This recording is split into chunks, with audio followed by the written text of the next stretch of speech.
Bapak Ibu jemaah sekalian dirahmati Allah Subhanahu wa taala, pada hari kita mulai dari tentang 7 anggota sujud. An Abdullah bin Abbas radhiyallahu anhu qala Rasulullah sallallahu alaihi wasallam, umirtu an asjuda ala sab'ati a'dumin alal jabhati wa asyara bi yadi ila anfihi wal yadain war rukbataini wa atrafil qadamain. Dari Ibnu Abbas radhiyallahu anhu, beliau adalah salah seorang sahabat yang begitu semangat untuk mengamalkan sunnah Rasulullah sampai rute Rasulullah diikuti. Ya, sampai ada satu pohon yang di situ Rasulullah nundukkan ada ranting, beliau ikuti. Saking semangatnya ikuti Rasulullah dalam beribadah. Rute Rasulullah menuju masjid diikuti. Saking semangatnya. Ya.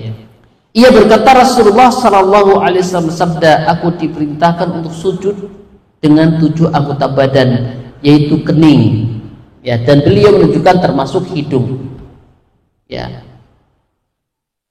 2 telapak tangan, 2 lutut, dan ujung jari-jari kaki. Faedah dari hadis ini jamaah sekalian Bapak Ibu yang dirahmati Allah Subhanahu wa taala, wajib bagi kita ketika sholat untuk sujud 7 anggota sujud nempel. Ya. Tidak ada yang tidak nempel ke namanya tanah ya, atau tempat sholat, termasuk juga jari-jarinya jangan diangkat.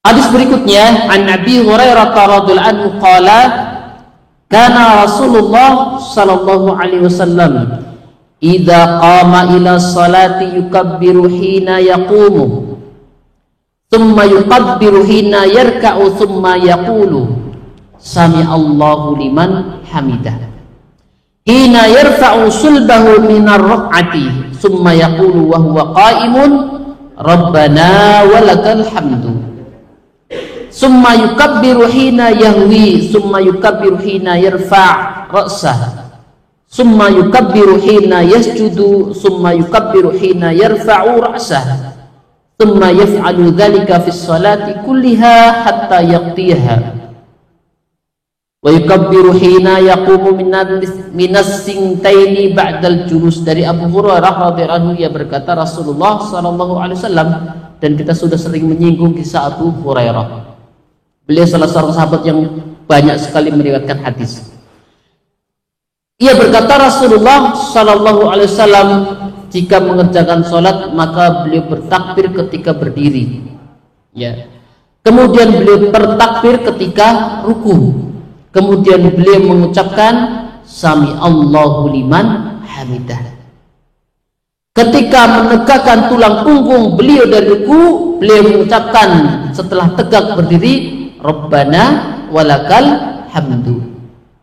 Kemudian beliau bertakbir ketika turun untuk sujud.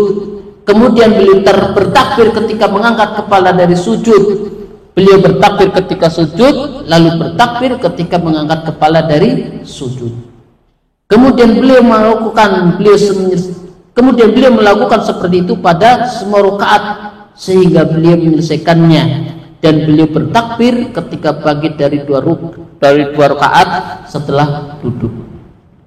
Dari sini kita bisa mengambil faedah, ada gerakan-gerakan yang di situ diikuti takbir, jemaah sekalian. Tempat-tempatnya adalah ketika takbiratul ihram. Maka siapa saja sekalipun terlambat mendapati imam sedang sujud atau ruku atau yang lain, hendaklah memulai dengan takbir. Jadi takbiratul ihram jadi sebagai pembuka. Maka ketika seseorang sudah membaca Allahu Akbar untuk takbiratul ihram semuanya menjadi haram gerakannya. Ya, menjadi halal kembali ketika mengucapkan salam. Ya, kemarin sudah di awal sudah dibahas bahwa ketika orang akan sholat sudah membaca Allahu Akbar takbiratul ihram, semua aktivitas yang lain menjadi haram kecuali gerakan-gerakan sholat. Kemudian menjadi halal lagi ya ketika salam. Maka tempat-tempat takbir yang pertama adalah takbiratul ihram, yang kedua ketika ruku, ketika sujud, bangun dari sujud, dan bangun ketika bangun dari tasyahud awal. itu tempat-tempat di mana kita dianjurkan, diperintahkan untuk membaca takbir. Kemudian disyariatkan membaca sami Allahu liman hamidah ketika bangun dari ruku, ya. Dan membaca Rabbana walakal hamdu itu minimalnya, ya. Itu tempat-tempat di mana kita membaca takbir di setiap gerakan sholat. Yang kedua, ketika bangun dari ruku membaca sami Allahu liman hamidah dan membaca berikutnya Rabbana walakal hamdu. Ya. Insya Allah kita semua sudah paham, dan ketika kita mengetahui hadisnya naik levelnya, ya. Oh ternyata itu hadisnya. Jadi kita karena kualitas amal dinilai dari ilmunya. Banyak orang yang beribadah dengan ilmu levelnya naik. Yarfa'illahu ladina amanu minkum wal ladina utul ilma, ya, darajat.